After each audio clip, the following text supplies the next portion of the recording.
আসসালামু আলাইকুম রহমতুল্লাহি ওবরকাতুহু।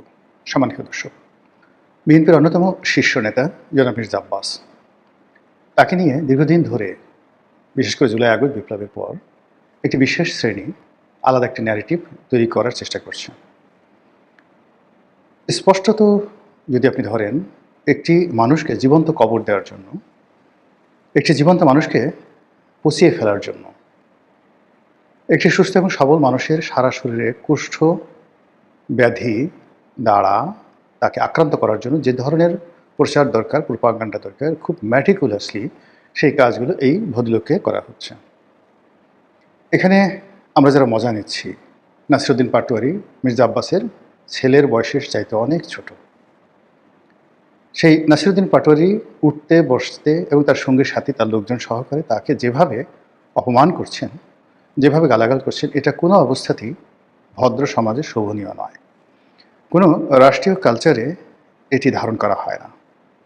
যে দেশে বিচার ব্যবস্থা আছে, যে দেশে সভ্য সমাজের সামাজিকতা আছে, যে দেশে মানুষের বিবেক আছে, বোধ আছে, সেখানে একজন প্রবীণ রাজনীতিবিদকে প্রকাশ্যে উঠতে বসতে অহরহ এভাবে যেভাবে মির্জা আব্বাসকে পচানো হচ্ছে, এটা সমর্থনযোগ্য নয়। এটির সামাজিক প্রতিরোধ দরকার, এটির রাষ্ট্রীয় প্রতিরোধ নয়, রাষ্ট্রীয় বিচার দরকার। এবং এই ধরনের ঘটনা আমাদের সমাজে যেন পুনরায় না ঘটে, এই ব্যাপারে সকলের সচেতন হওয়া দরকার।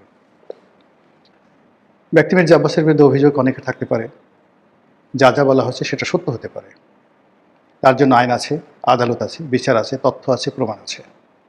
কেউ যদি চাঁদাবাজি করে, কেউ যদি ধর্ষণ করে, কেউ যদি অন্যায় করে, এমনকি আরও জঘন্য অপরাধ করে, প্রচলিত অর্থে আপনি কোনো অবস্থাতেই তার বিরুদ্ধে সামাজিক মত তৈরি করতে পারেন না। মাইক লাগিয়ে প্রকাশ্যে তার ব্যক্তিগত জীবন তছনছ করে দিতে পারেন না। যখন আপনি এই কাজ করেন, ইট মিনস রাষ্ট্রীয় বিচার নেই।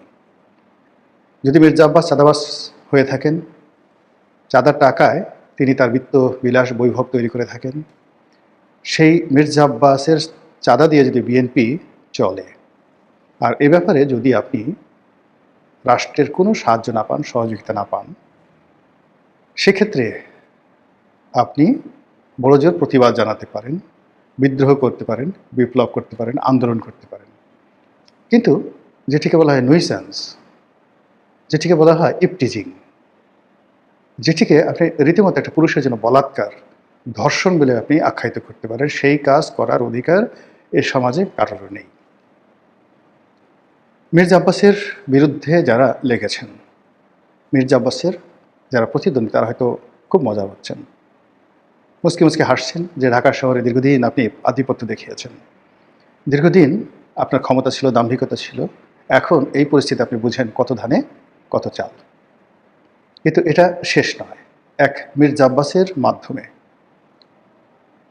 বিএনপিকে হেয় করা হচ্ছে, এক মির্জা আব্বাসের মাধ্যমে পুরো বিএনপি রাজনীতিকে ধ্বংস করা হচ্ছে।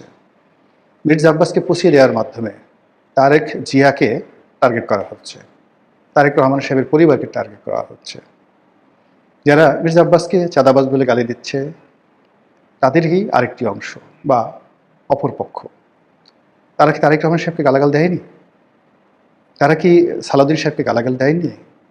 তারা কি তারেক রহমান সাহেবের পরিবার পরিজন নিয়ে বাজে কথা বলেননি? এ সমাজ এভাবে চলতে পারে না। বোঝার চেষ্টা করুন, গণপ্রজাতন্ত্রী বাংলাদেশ সরকার চালাচ্ছে বিএনপি। সেই বিএনপির একজন মন্ত্রী পদমর্যাদার ব্যক্তি 50 বছরের অধিক সময় ধরে তিনি রাজনীতি নিয়ন্ত্রণ করেন ঢাকা শহরে। বহুবার মন্ত্রী হয়েছেন, এমপি হয়েছেন, মেয়র হয়েছেন।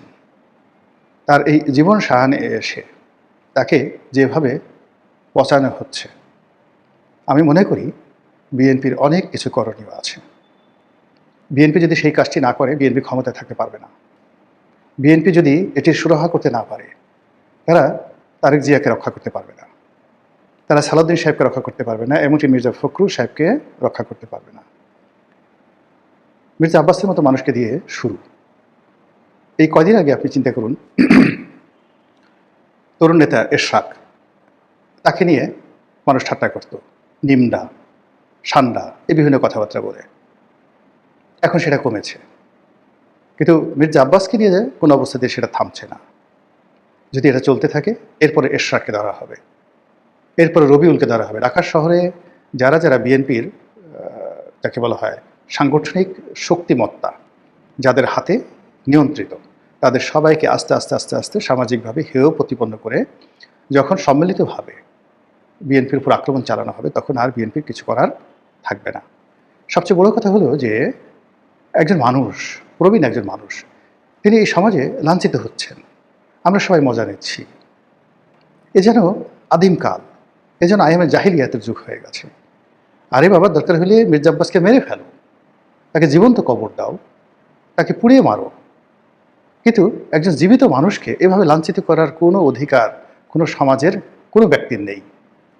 অন্যদিকে এই যে মির্জা আব্বাসকে এত অপমান করা হচ্ছে, আমি অবাক হয়ে গেলাম যে বিএনপি একজন শীর্ষ নেতা আজ পর্যন্ত একটা হুমকি দেয়নি, আজ পর্যন্ত একটা ধমক দেয়নি, আজ পর্যন্ত কোনো ব্যবস্থা গ্রহণ করেনি।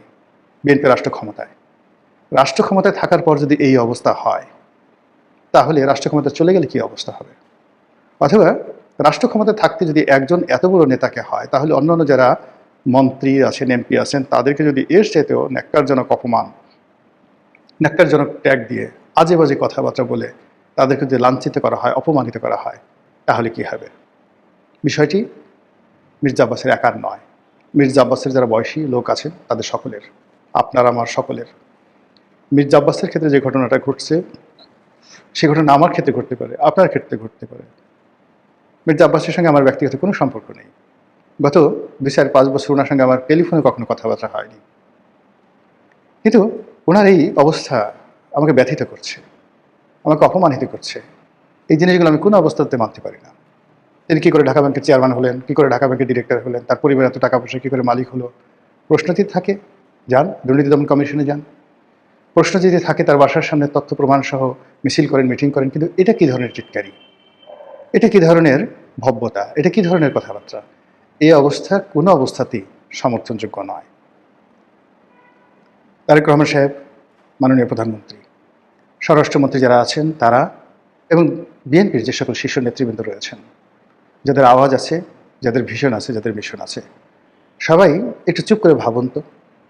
আপনাদের কেউ কেউ হয়তো মির্জা আব্বাসের মৃত্যু কামনা করেন, আপনাদের কেউ কেউ হয়তো চান না যে মির্জা আব্বাস থাকুক, কিন্তু মির্জা আব্বাস তো is a part of BNP.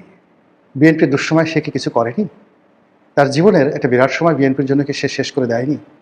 এই অবস্থাতে কেন তিনি লাঞ্ছিত হবেন? কেন তিনি একজন বিএনপির মধ্যে কোনো বন্ধু পাচ্ছেন না?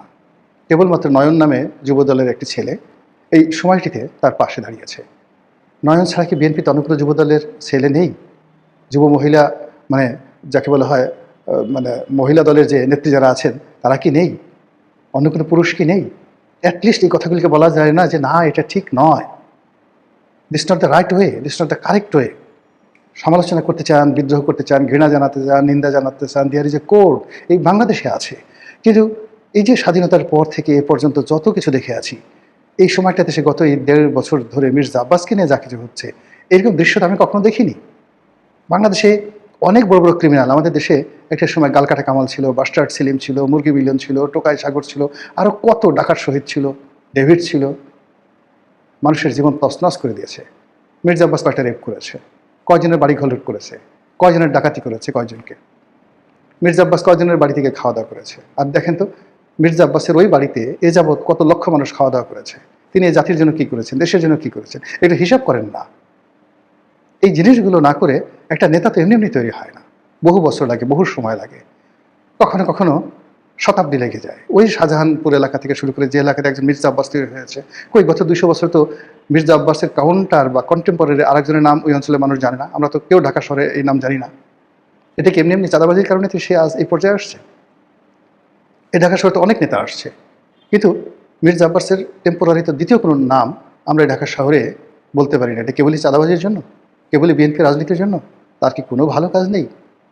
সেই ভালো কাজগুলো অ্যাপ্রিসিয়েট করার মতো মানুষ যদি বিএনপিতে না থাকে, এই যে মির্জা আব্বাসের যে পতন, এই পতন থেকেই বিএনপির পতন শুরু হয়ে যাবে। মহান আল্লাহ আমাদের সবাইকে হেদায়েত দান করুন এবং হেফাজত করুন। আসসালামু আলাইকুম রহমতুল্লাহি ওয়া বারাকাতুহু।